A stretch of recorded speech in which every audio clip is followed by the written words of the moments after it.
Ever thought removing a pool could be a peaceful weekend project? Think again. I was just trying to fix up my backyard, but suddenly I was embroiled in a battle of epic proportions. Enter the self-proclaimed neighborhood savior who decided my small DIY project was a direct threat to the entire community. Spoiler alert, she wasn't a fan of common sense, but she sure loved making a scene. What started as a simple demolition quickly spiraled into a war I wasn't prepared for. Stick around to find out how it all went down. Comment below, what's the wildest neighbor drama you've witnessed? It all started on a Saturday morning in October. I'd been living in my house on Maple Street for 14 months, and that old pool had been nothing but a headache since day one. Cracked concrete, a dead filtration system, and swampy green water. Pool companies quoted me between $10,000 and $12,000 to fix it, but I could demolish the whole thing and pour a concrete pad for $3,000. Giving me the workshop space I actually needed for my motorcycle repair business. I knew getting the permits was crucial to avoid unnecessary conflict with the neighborhood, so I spent 2 weeks at City Hall making sure everything was squeaky clean. Saturday morning, I was out there by 7 a.m. with my rented jackhammer, safety goggles on, work gloves ready. The October sun was just starting to warm up the concrete as I began breaking apart the shallow end. There's something satisfying about demolition work. The solid thunk of the jackhammer, the way concrete chunks split away clean, the visible progress with every swing. I was completely in my zone, focused on the rhythm of break, scoop, haul, to the dumpster repeat. The work was harder than I'd expected, but good hard. The kind that makes you feel like you've accomplished something real by the end of the day. That's when I heard the voice that would haunt my next 3 months. "What the hell are you doing to that beautiful pool?" The shriek came from somewhere behind me, high-pitched and furious. I looked up from my work to see a woman in her late 30s storming across my yard like she owned the place. She was dressed in designer athleisure wear, perfectly styled blonde hair that didn't move in the wind, and the kind of aggressive confidence that comes from years of getting your way through sheer volume and persistence. "Ma'am, I'm removing this pool," I said, pulling off my safety goggles and trying to keep my voice level. "It's been dead for years, and I need the space for a workshop." Vanessa Carter, though I didn't know her name yet, looked at me like I'd just announced plans to burn down the elementary school. Her face was flushed red, and her eyes had that wild look you see in people who are absolutely convinced they're right about everything, all the time. "Do you have any idea what you're doing to our property values?" she demanded, gesturing wildly at the half-demolished pool. "This is a neighborhood of character. People buy houses here because of amenities like pools." I tried to explain that the pool was beyond repair and the best decision for the property. But Vanessa wasn't interested in facts. She was consumed with control. "I've been in real estate for 15 years, she declared, "and I know what destroys neighborhoods. It's people like you who think they can just bulldoze their way through the rules. This isn't just about a pool. It's about the integrity of our community." As I stood there, I felt the weight of her words, but something about her attitude bothered me. It wasn't just about property. It was about her need to control everything. I could see the frustration on the faces of my other neighbors as they quietly watched from their windows, some of them agreeing with her, others uneasy. But one neighbor, Tom, finally spoke up.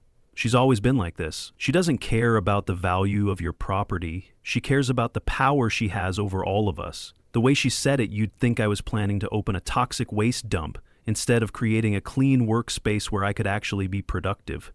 What struck me most wasn't just her anger. It was the overwhelming sense of control she radiated, like a queen ruling her domain. Vanessa strutted toward me with an air of unshakable authority.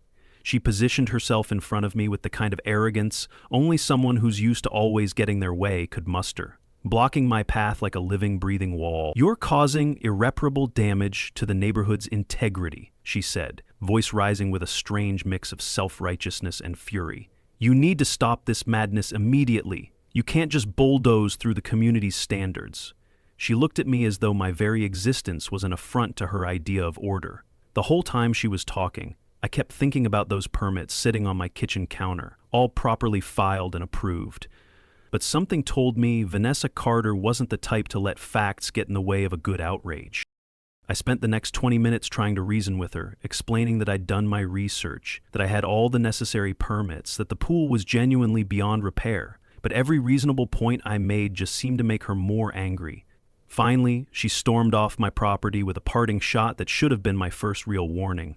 We'll see about that, Elliot Foster. We'll just see about that. The way she said my name told me she'd already been asking around about me, probably building some kind of case in her head.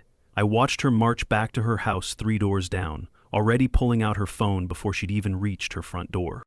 I thought that conversation was over, but at 6 a.m. the very next morning, my doorbell rang. Opening the door, I found Vanessa, her eyes gleaming with that smug satisfaction, holding a thick folder like she was about to deliver the final blow. "Elliot," she said, her voice sweet as poison, "we need to discuss these serious legal violations." "Elliot," she said, sweet as poison, "we need to discuss these serious legal violations."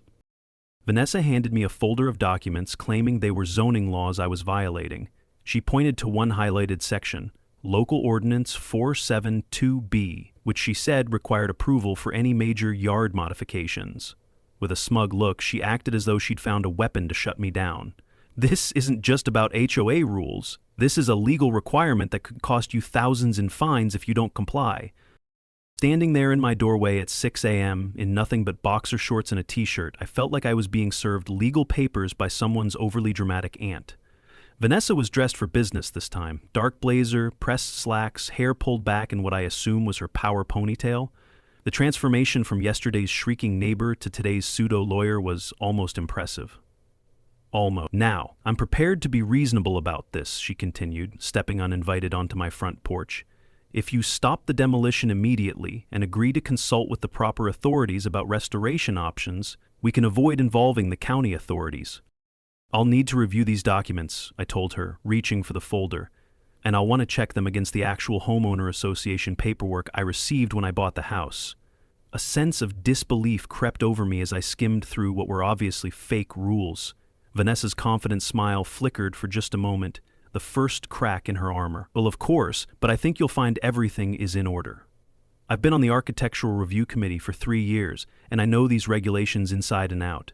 She handed over the folder with the air of someone presenting evidence that would surely end all arguments.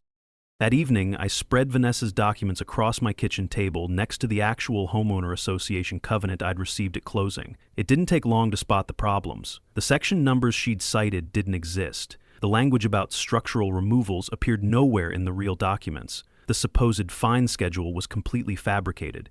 What I did find was a clear section stating that the homeowner association had authority over new construction and additions, but absolutely nothing about removals or improvements to existing structures. Vanessa had literally made up her own rules. The next morning, I marched over to her house with both sets of documents. Vanessa answered the door in her robe, clearly not expecting a confrontation before her morning coffee. "These regulations you gave me don't match the actual homeowner association covenant," I said, holding up her folder. "In fact, most of these section numbers don't even exist in the real document." I watched her face cycle through surprise, anger, and then desperate defiance. "Well, there have been updates. Amendments to the original covenant. You might not have received the latest version." "Then I'll need to see the official amended version with proper signatures and filing dates," I replied. "Because according to the real covenant, the homeowner association has no authority over property improvements that don't add new structures." Vanessa's jaw tightened, and I could see her mind racing for a new angle of attack. "It's just about technical language, Elliot. It's about community standards. What happens when everyone starts tearing down pools and turning this neighborhood into some kind of industrial zone? Property values affect all of us." And there it was, the real issue. This wasn't about homeowner association rules or community standards. This was about Vanessa Carter needing to control everything that happened within her line of sight. "My property, my pool, my money," I said simply. "And according to the actual rules we all agreed to when we bought houses here, I'm well within my rights." The conversation ended with Vanessa making vague threats about taking this to the proper authorities and seeing what the county has to say about unpermitted construction. That evening, I noticed Vanessa's lights staying on late into the night. Through her front window, I could see her hunched over what looked like a computer, probably researching new angles of attack. The next morning, I noticed her again, now more obsessed than ever. No longer just snapping photos, she was timing every move, capturing the dust, every scrape, and any debris near her neighborhood values. This wasn't mere surveillance anymore, it was a calculated attack. She was building her case against me, and I knew I had to step up. What started as a neighborhood dispute was now escalating into something bigger, a fight for my right to exist in my own home without her watching my every move. Pool removal was now half complete when I noticed something disturbing about Vanessa's behavior. Every single morning, 7 a.m. sharp, she appeared with her phone camera, photographing my progress from the same angle, with the same methodical precision. Day 5, day 6, day 7, exact same ritual. It wasn't just casual documentation anymore. She was building a systematic record, probably preparing for some kind of formal complaint or legal challenge. Just as I was starting to think maybe the photo documentation was as far as she'd take things, I heard the unmistakable sound of a police cruiser pulling up outside my house on day 5 of demolition. I looked up from hauling concrete chunks to see Detective Harper Stone stepping out, notepad ready, serious expression on his face. Behind him, Vanessa emerged from behind the car like she'd been riding shotgun, arms crossed with satisfaction radiating from every pore. "Mr. Foster," the detective said, walking toward me with professional calm, "we've received complaints about unpermitted construction." Detective Harper Stone didn't waste time. He scanned the half-demolished pool, then glanced at the neat piles of debris, his eyes landing on the permits pinned to my back door. But just as I thought he was going to let me off, his gaze hardened. "Do you mind explaining why Vanessa Carter is so convinced you're breaking the law?" His question hit me like a punch in the gut. "Looks like there's some confusion here," he said, pulling out his notepad. "Can you walk me through what's going on?" Meanwhile, Vanessa hovered at the edge of my property like a prosecutor waiting to present her case. She'd dressed up for the occasion, business attire, hair perfectly styled, the whole 9 yards. You could tell she'd been looking forward to this moment, probably rehearsing her complaints since she'd made the call. "Officer Stone," she began, but the detective held up a polite hand. "Ma'am, I'll get your statement in a moment. Let me hear from Mr. Foster first." I could see Vanessa's frustration at not being able to immediately dominate the conversation, but she bit her tongue and waited her turn. I showed Detective Stone my permits, explained the condition of the pool, and outlined my plans for the space. He examined each document carefully, even walked around the demolition site to get a full picture of what I was doing. "These permits appear to be in order," he said after a few minutes.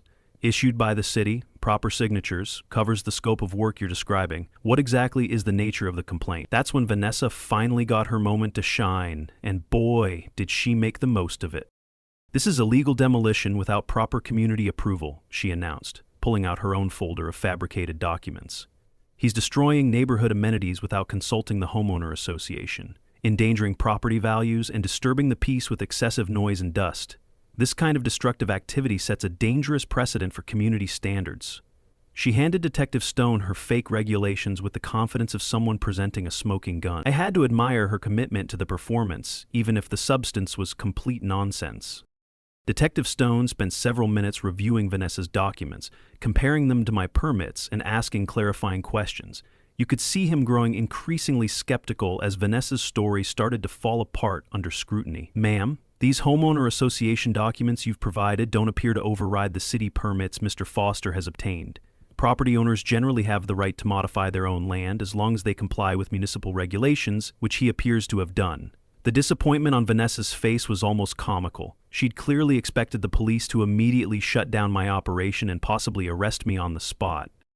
But Vanessa wasn't about to give up that easily. What about the community impact, the precedent this sets? If everyone starts tearing down pools, what happens to our neighborhood character? Detective Stone listened patiently to her increasingly desperate arguments about property values and community standards, but his body language made it clear he'd heard enough. "Ma'am, this appears to be a neighbor dispute rather than a legal issue. Mr. Foster has proper permits, the work is being done safely, and property owners have broad authority over their own land. I'd suggest you two try to work this out as neighbors." The detective's professional assessment hit Vanessa like a slap in the face. She'd obviously expected him to validate her authority and shut down my project immediately. Instead, she was being dismissed as a complaining neighbor with no legal standing. But surely there are noise ordinances, dust regulations, something to protect the rest of us from this kind of disruption? Detective Stone glanced at his watch. It was barely 2 p.m. on a Saturday, well within normal hours for construction work. "The noise level seems reasonable for this type of project, and I don't see any violations of city ordinances. You might consider having a conversation with your neighbor about scheduling if the timing is problematic." Before leaving, Detective Stone pulled me aside for a quick word. "Document everything," he advised quietly. "Keep records of your interactions, maintain your permits in good order, And don't let anyone pressure you into stopping legal work on your own property. But also try to be a good neighbor, maybe give folks a heads up about noisy work, clean up promptly, that sort of thing. I appreciated his balanced approach and his recognition that this was fundamentally about one person trying to control another person's property rights.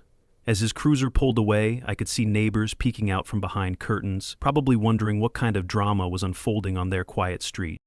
Vanessa stood in my driveway for a long moment after the police car disappeared, staring at the half-demolished pool like she was trying to will it back into existence through sheer force of anger.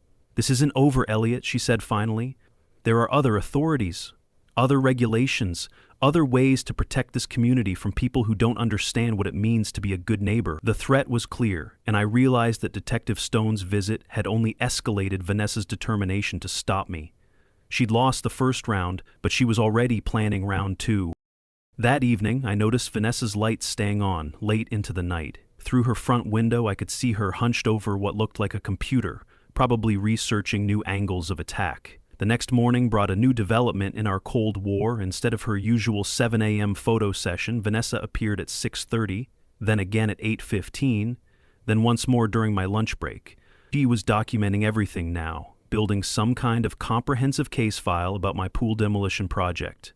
Every noise, every dust cloud, every moment when concrete chips might have landed near the property line. The escalation was obvious, and I realized I needed to start playing defense more seriously. That weekend, I spent time talking to other neighbors, explaining my project, and making sure they understood what I was doing and why. Most were supportive, or at least neutral. They could see the pool was a wreck and understood why I'd want to replace it with something useful. A few mentioned that Vanessa had been calling around, asking questions about my work, and suggesting that property values might suffer if this kind of destruction became a trend in the neighborhood. Pool removal was now 80% complete when I noticed something disturbing about Vanessa's surveillance routine. Every single morning, 7 a.m. sharp, she appeared with her phone camera photographing my progress from the same angle with the same methodical precision. Day 5, day 6, day 7, exact same ritual.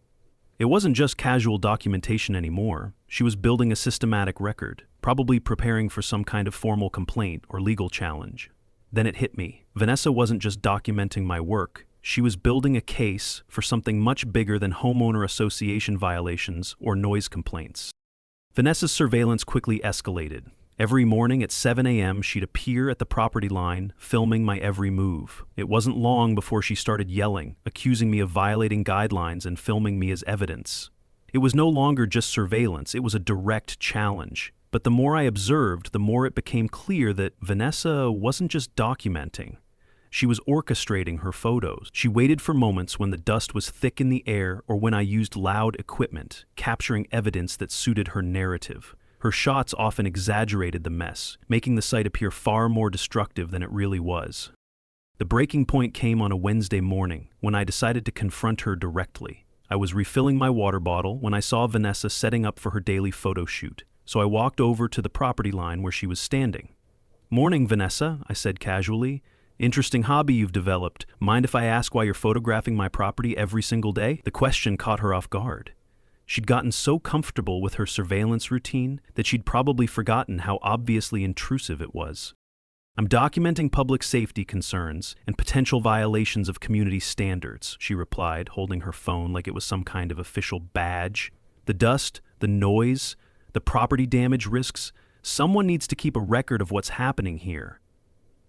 There was something almost desperate in her voice, like she was trying to convince herself as much as me that her behavior was reasonable. "This affects the whole neighborhood, Elliot. People have a right to know what's going on when someone starts tearing apart established community features." That's when I pulled out my own phone and started recording our conversation. "Well, since we're documenting things now, I should probably mention that this is the 14th consecutive day you've photographed my property without permission. That's harassment, Vanessa, and I'm documenting it right back." The look of shock on her face was priceless. She'd been so focused on building her case against me that she'd never considered how her own behavior might look to authority. "You can't film me," she sputtered. "I'm on public property conducting legitimate neighborhood watch activities." "Actually, I can film anyone who's standing at my property line photographing my yard every single day," I replied calmly. "Just like you can take pictures from the sidewalk. but systematic daily surveillance of a neighbor's property might raise some questions about who's really harassing whom. I could see the wheels turning in Vanessa's head as she realized her documentation strategy could cut both ways. She had been so certain of her righteous authority that she'd never considered how her actions might appear to an objective observer. The conversation ended with Vanessa retreating to her house, but the photo sessions didn't stop. If anything, they intensified. Now she was bringing a proper camera instead of just her phone, taking multiple shots from different angles, even bringing what looked like a measuring tape to document distances between my debris piles and the property line. She was building towards something big, I could feel it. The question was whether I could stay ahead of whatever she was planning. That's when I decided to get professional help.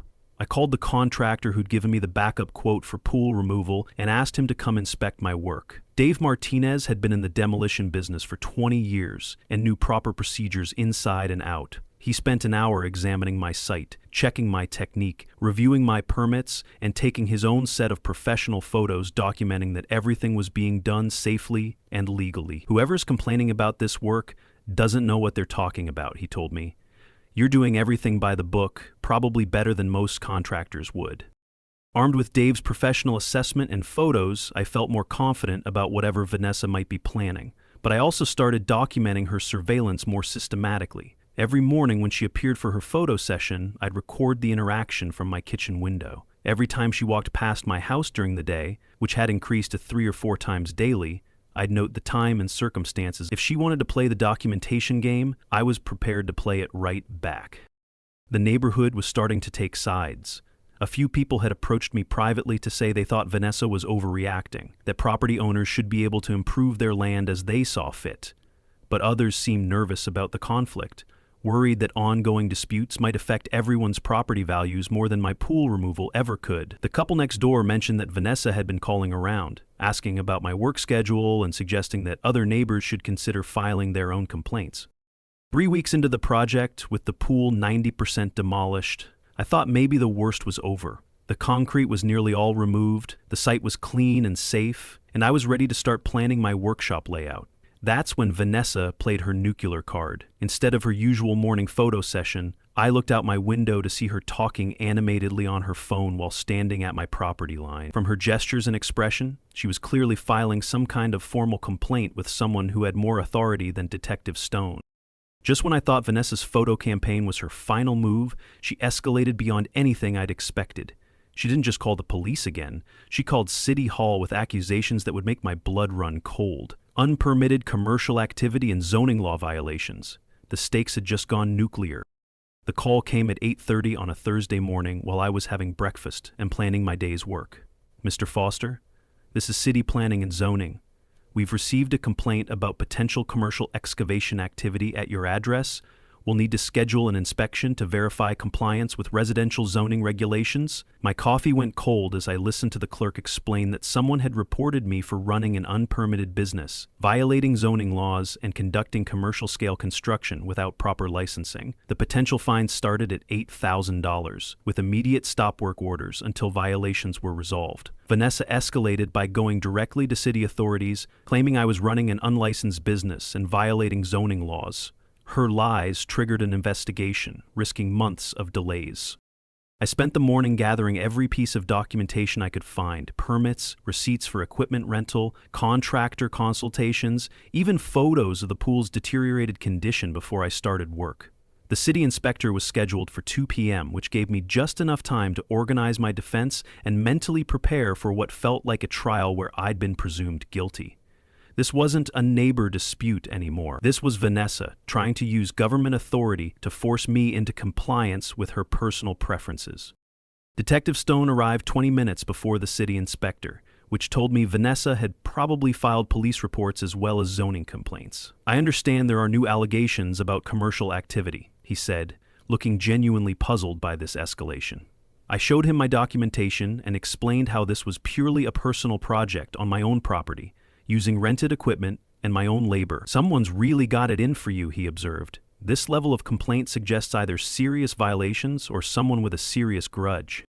The city inspector turned out to be a thorough, no-nonsense professional who methodically examined every aspect of my project. He He measured the demolished area, checked my permits against the actual work being done, examined my equipment for commercial markings, and interviewed me extensively about my plans and procedures. These permits are for personal residential improvement, he noted, comparing my documentation to his clipboard. The scope of work matches what I see here. No evidence of commercial activity or zoning violations.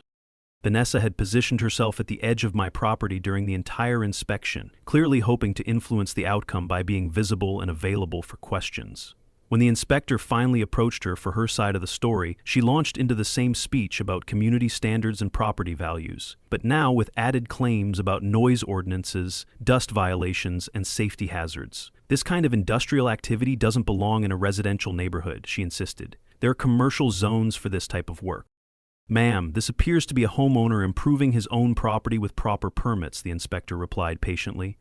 Residential zoning allows for personal construction projects, home workshops, and property modifications as long as they comply with setback requirements and safety standards. Nothing here suggests commercial activity. I could see Vanessa's face reddening as another authority figure failed to validate her position. Her nuclear option was turning out to be a dud, and she was running out of official channels to exploit. The inspector's final report was unambiguous. All work was properly permitted, safely executed, and fully compliant with residential zoning requirements. He even complimented my systematic approach to demolition and debris removal. Whoever filed this complaint either misunderstood what was happening here or deliberately misrepresented the situation, he told me quietly. The city takes false reports seriously, especially when they waste resources and cause unnecessary stress for property owners following the rules.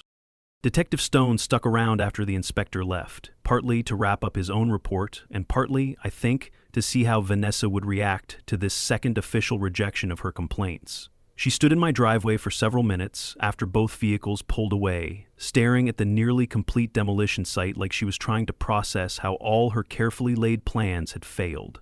"The system is broken," she muttered, loud enough for both of us to hear. "No one cares about community standards anymore." That evening brought a brief respite from the drama. Several neighbors stopped by to check on how things were going, having heard about the inspector's visit through the neighborhood grapevine. Most were supportive, relieved that official authorities had confirmed I wasn't doing anything wrong.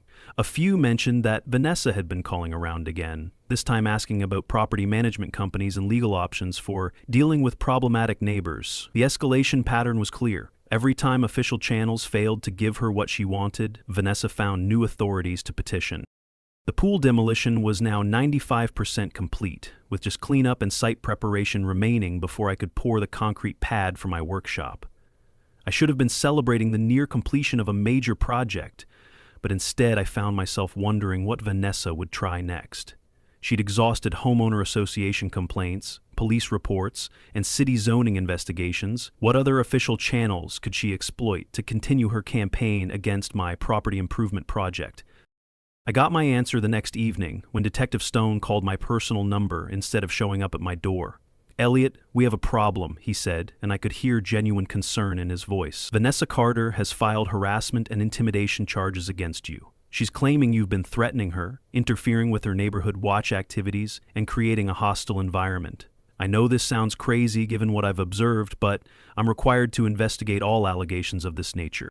The irony was staggering. After weeks of Vanessa stalking my property, photographing my work, filing false reports, and trying to use government authority to shut down my legal project, she was now claiming that I was harassing her. It was the ultimate reversal. The aggressor playing victim, the stalker claiming to be stalked. But I realized this might actually be Vanessa's smartest move yet, because harassment charges are taken seriously regardless of the underlying circumstances, and the burden would be on me to prove my innocence.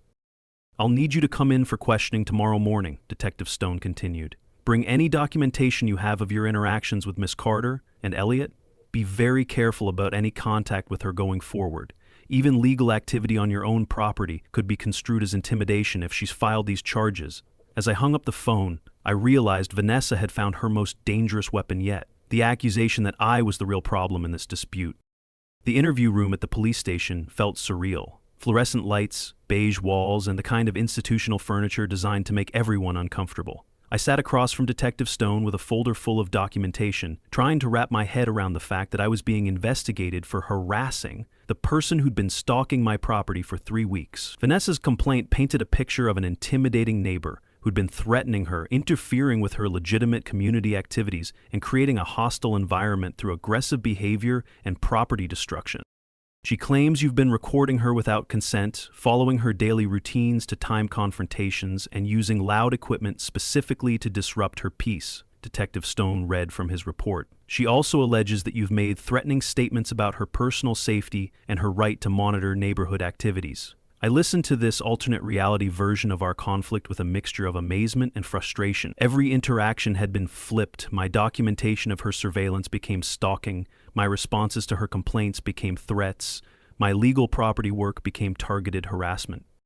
The beauty of keeping careful records became clear as I walked Detective Stone through the timeline of our dispute. Every photo session Vanessa had conducted, every false complaint she'd filed, every escalation she'd initiated was documented with times, dates, and often audio or video evidence. This pattern suggests that Miss Carter has been the primary aggressor in this situation, Detective Stone observed after reviewing my evidence. Her claims don't align with the documented facts or with my own observations during previous visits. But the most damaging evidence for Vanessa's case came from other neighbors who'd grown tired of her increasingly erratic behavior. When Detective Stone canvassed the street for witness statements, 3 different households reported that Vanessa had been pressuring them to file complaints against me, making increasingly wild claims about property damage and safety hazards. One neighbor had even recorded a conversation where Vanessa suggested they coordinate false reports to force authorities to take action against this destructive element in our community. The evidence strongly suggests that Miss Carter has been engaged in a campaign of harassment against you, rather than the other way around, Detective Stone concluded. Filing false police reports is a misdemeanor offense, and I'll be recommending charges if this pattern continues. I'm also going to have a very serious conversation with her about the consequences of making false accusations. The relief was enormous, not just because the charges would be dropped, but because an objective authority had finally seen through Vanessa's manipulation and recognized the real dynamics of our conflict. The community reaction to Vanessa's false harassment charges marked a turning point in neighborhood sentiment. Word spread quickly that she'd tried to have me arrested for harassment while she'd been the one doing the stalking and intimidating. Neighbors who'd previously tried to stay neutral began openly supporting my position. The couple next door mentioned that they'd been keeping their own records of Vanessa's behavior, worried that they might be her next target if my project succeeded. Even more telling was the revelation that I wasn't Vanessa's first target. Detective Stone's investigation had uncovered a pattern of complaints she'd filed against previous neighbors, reports about fence heights, landscaping choices, parking arrangements, and noise levels. In every case, the complaints had been either exaggerated or completely fabricated, part of Vanessa's ongoing campaign to control every aspect of neighborhood life according to her personal preferences. She's been using the police and city services as weapons in personal disputes, Detective Stone explained. That's not just inappropriate, it's potentially criminal, depending on how false the reports were. The city takes a dim view of people who waste public resources on petty neighbor disputes. The conversation ended with a formal warning that any further false reports or harassment from Vanessa would result in charges being filed against her rather than investigated as legitimate complaints. That afternoon, I returned home to find the street unusually quiet. No surveillance from Vanessa's position at the property line, no mysterious phone calls or dramatic confrontations. For the first time in 3 weeks, I was able to work on my project without feeling like I was being watched and documented by someone looking for reasons to shut me down. The pool demolition was finally complete. The debris was cleared and I could begin planning the concrete pour for my workshop foundation. But the quiet felt ominous rather than peaceful. Vanessa had escalated through every official channel available: homeowner association complaints, police reports, city inspections, and false criminal charges. Each failure had only increased her desperation and anger. Someone that invested in controlling a situation doesn't usually give up just because the authorities tell them to stop. I had a feeling Vanessa was planning one final move, something desperate enough to match her level of frustration. I got my answer the next afternoon. Detective Stone was finishing up his final paperwork on the harassment investigation when we heard shouting from the direction of my house. Through my kitchen window, I could see Vanessa marching across my yard with what looked like a sledgehammer in her hands, screaming loud enough for the entire neighborhood to hear. "If you won't save this pool, then I will!" The The sight was so absurd and terrifying that for a moment I couldn't process what was happening. Then, reality hit. Vanessa had completely snapped. Detective Stone was already moving toward his car when Vanessa raised the sledgehammer above her head, clearly intending to attack either my equipment or what remained of the pool structure. "Get back!" he shouted, using his command voice as he approached the scene. But Vanessa was beyond reason, screaming about property values and community standards while brandishing a weapon on someone else's property. She'd crossed the line from harassment to criminal trespass and assault with a weapon. The neighborhood guardian had become the neighborhood threat. Vanessa stood in my backyard with a sledgehammer raised, screaming about community standards as the neighborhood watched. Her face was red with rage, her hair wild, and her voice shrill. She'd completely lost touch with reality. "This pool represents everything good about this neighborhood," she shrieked, taking a swing at one of my concrete piles. "I won't let you destroy our community for your selfish projects." Detective Stone approached, but Vanessa was beyond reasoning. She spun to face him, clutching the sledgehammer. "You don't understand. Property values," she shouted in fury. "Ma'am, I need you to put down the sledgehammer and step away from Mr. Foster's property," Detective Stone said in his professional command voice. But Vanessa just shook her head violently, backing toward the remnants of the pool structure like she was making some kind of final stand. "I'm protecting this community. Someone has to stand up for standards. Someone has to stop this destruction." The sledgehammer wobbled in her grip as she gestured wildly, making everyone nervous about where the next swing might land. Detective Stone acted swiftly, calling for backup while keeping Vanessa's attention.